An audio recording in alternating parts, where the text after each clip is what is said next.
Hey guys, welcome back to today's video. Today is Wednesday, March 20th, 2024, and today we are going to be talking about the Montana Supreme Court and a new ballot initiative on the issue of abortion that is set to take place this coming November after the Montana Supreme Court allowed this abortion ballot initiative to move forward and move to collect signatures to get on the ballot for this coming election. Now, the state of Montana is a state that has long held Republican ideology and Republican values. For decades now, Republicans have been in the majority when it comes down to the state of Montana, whether it's the state legislature or in terms of overall partisan control on the presidential level, on the Senate level, and on the House level. And so with that, the state of Montana does tend to lean to the right on a number of different issues. But on the issue of abortion, the state of Montana in the 2022 midterm elections rejected a born-alive abortion referendum that was put forth by pro-life activists to declare abortion illegal in the state of Montana by an abortion referendum. And so it was at this point in which we had to take a step back and recognize that although the state of Montana is a state that has long held a strong Republican value and strong Republican presence, it doesn't necessarily mean that this state is inherently pro-life. And voters on the pro-life side, on the Republican side, had to find this out the hard way. When they rejected this born-alive abortion referendum, Montana Republicans realized that this was not a winning issue in this state. As much as it was a Republican state on issues like the economy and the border, it wasn't on the topic of women's reproductive health. And Democrats, evidently, were winning that battle, not only in Montana, but all across the country. And so what happened here in 2024 is that a pro-choice group of activists, a pro-choice organization, wanted to put forth an abortion referendum on the ballot to declare abortion constitutional in the state of Montana. Like many states, voters can directly decide legal policy. They can directly decide to implement laws through a referendum process. And so these pro-choice activists put forth an abortion referendum that would declare abortion legal if it was to pass. But then came in the Montana Attorney General, who looked back at 2022 and realized that it might pass if abortion was on the ballot this coming November, and there would be electoral implications if it was on the ballot this November, and decided to strike it down. And made a decision that said that this simply could not be on the ballot this November, and that there were too many loopholes and too many hoops to jump through for the, pro-choice campaign to get this up and running and get it on the ballot this November. So, of course, who do you go above the Attorney General? You go to the Montana Supreme Court. And the Montana Supreme Court ruled that an abortion ballot initiative is allowed to move forward in a 6-1 decision here, near unanimously across the state of Montana, declaring that the Attorney General's office should approve the language as is and allow them to gather signatures ahead of the June deadline to get this on the ballot this November.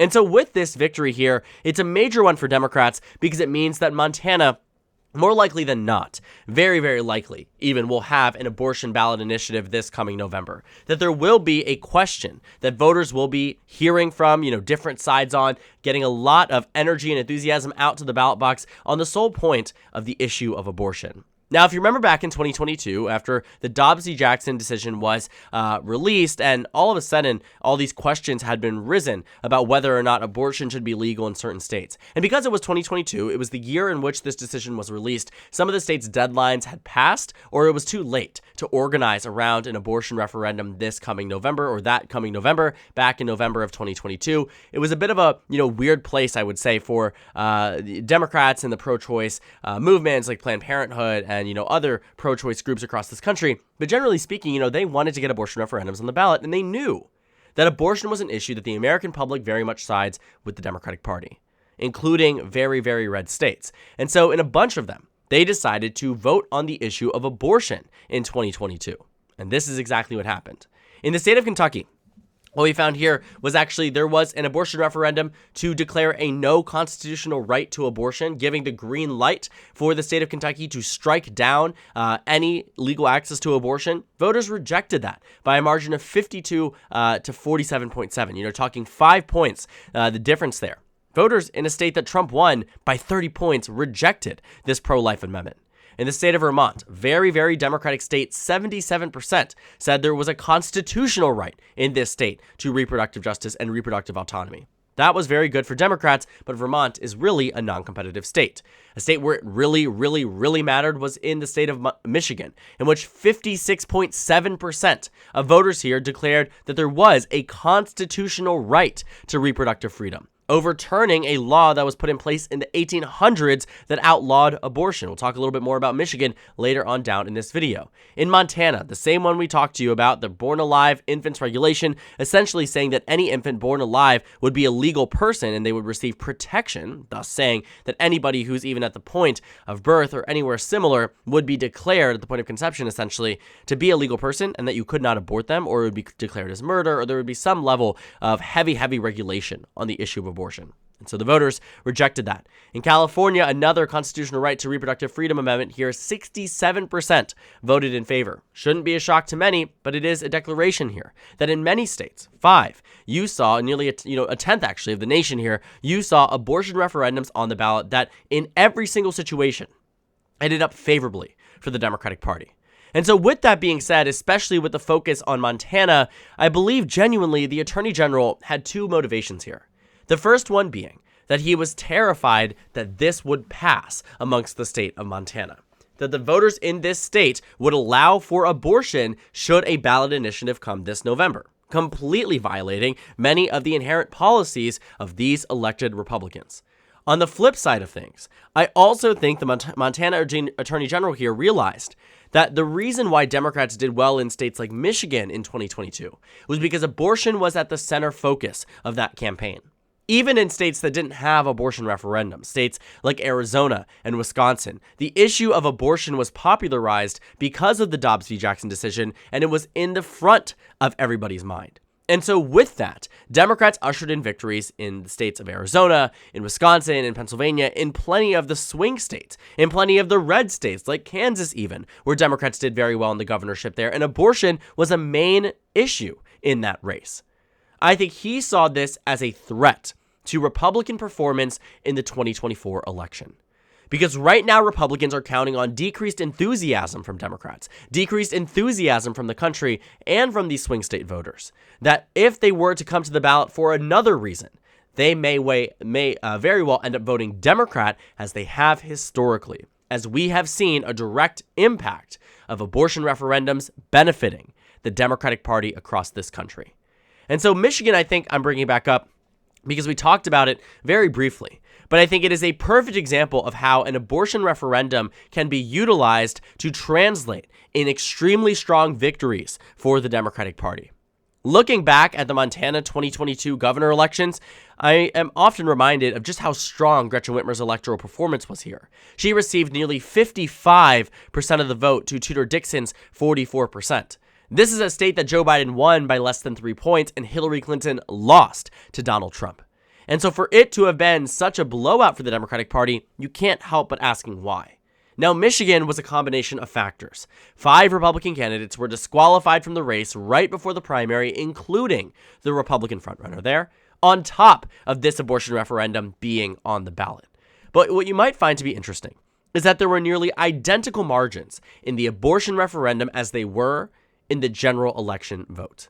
Not to say that these voters only turned out for the issue of abortion, but similar to what we've been saying for a long time now since the Dobbs decision, voters who are pro-choice more often than not align with the Democratic Party. And if they are voting pro-choice on one end of things, they more than likely are voting Democrat on the other end of things. There were very few parts of the state where you did not see nearly identical margins in the Right to Reproductive Freedom Act that was being passed by the voters here and the Gretchen Whitmer Tudor Dixon race in the Michigan governor's race. Regardless of the way you cut it, one impacted the other.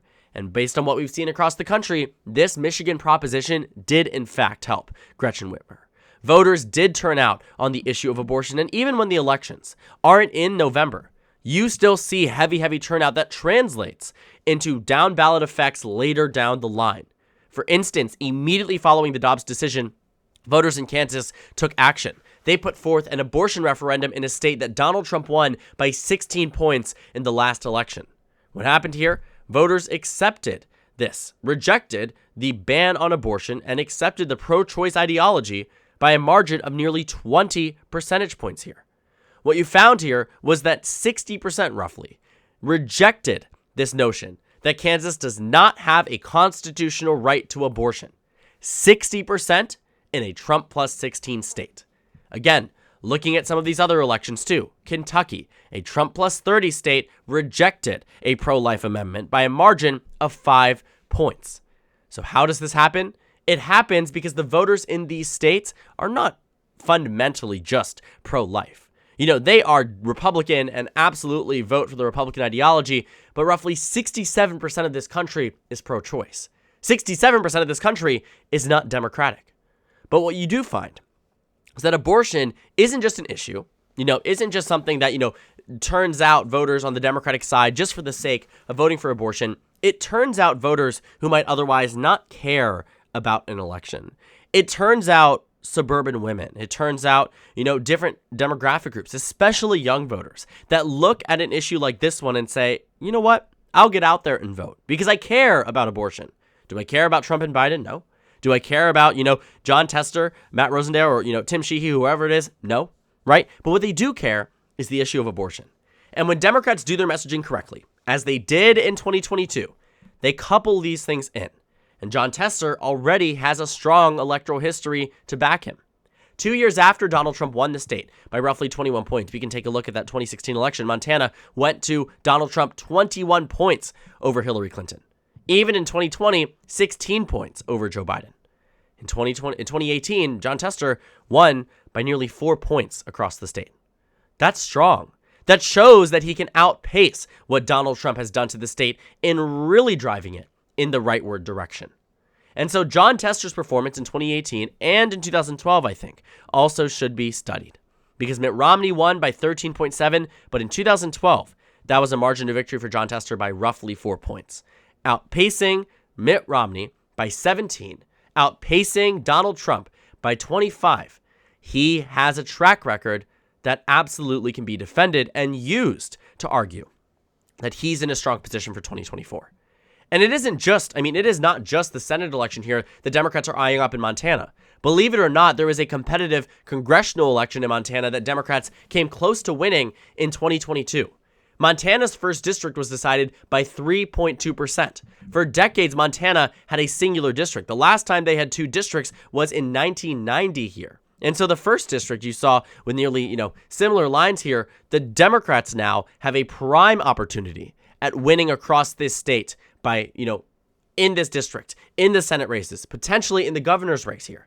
What you find is that there are opportunities here for Democrats, opportunities for investment, and this abortion referendum, no matter how you cut it, will absolutely have benefits and down-ballot repercussions that will benefit the Democratic Party, as we have seen in 2022, as we have seen with abortion referendums before, and they do make a difference, which is exactly why the Attorney General of Montana rejected it in the first place. He knew what he was doing.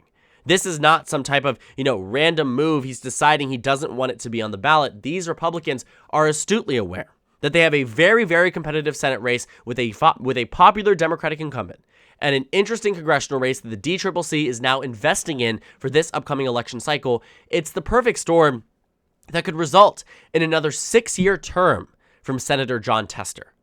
This Supreme Court decision from the state of Montana in a 6-1 move rejects the Republican ploy to prevent this from being on the ballot. And that is the best thing Democrats could have heard from this state, especially given that so many others are going to be in a very, very competitive place when it comes down to the 2024 Senate elections. When we look at the 2024 Senate races here, Democrats are looking at it as something that, they have a prime opportunity to do well in. The presidential race, the Senate race, there are many parts of this country where the Democratic Party is looking for direction, looking to see where they can make improvements, where they can solidify and lock down. And the Senate races honestly aren't looking too bad. Democrats are up in all of the states they need to win, and if Donald Trump loses the presidency, based on the current polling numbers, Democrats maintain Senate control. This is a map here in which Donald Trump, if you were to apply all of the states that Trump won in 2016, the Senate map would flip 54 to 46. 54 to 46, the largest Republican majority we've seen since 2014. And so for that not to happen, And for that to be, in fact, less likely to happen in this election cycle is certainly something that I think really baffles me, because the Senate map is so exceptionally favorable. But almost everything seems to be working right for Democrats besides the presidential race. You take out Joe Biden, this might end up being a very strong year for Democrats, and that's because they're fielding strong candidates, they're winning the cases they need to win, they're playing smart, not just on the congressional level or on the governor level, but also when it comes down to referenda, when it comes down to ballot initiatives, propositions. This is the way that Democrats won in 22 and the way they will win in 2024. They saw what happened in Michigan and they want to replicate that because they know, and this is not the only abortion referendum that we will see on the ballot this coming November, there are plenty of states that will be having one. But they know that this is their winning issue. Right now, it's not the economy. It's certainly not the border. It's not immigration. It's not healthcare. It's not international relations. But it is a woman's right to choose. And for a long time, Republicans wrote this off in 2022, saying, it's the economy, stupid. Voters don't care about abortion. They care about what's in their pocketbook. I'd argue they care about both. And in some cases, especially for women voters, one takes precedent over the other. And more often than not, regardless of what the vibes say, the results from 2022 and 2023 speak for themselves in saying that Democrats are in a strong position to weaponize this and use this as an issue that Republicans did for 50 years practically, that Democrats are now going to use to win elections in Montana. This is very good news for Democrats because it significantly increases their likelihood at winning this coming November. So thank you guys so much for watching this video. Make sure to comment down suggestions below. Subscribe on the left if you haven't already, and check out the Instagram and Twitter. At the bottom left of the screen, there's also a Discord server for you to go ahead and join. On the screen, there's a video you can watch, and then a playlist for my 2024 election analysis videos. Again, thank you guys so much for watching, and I will see you all later today.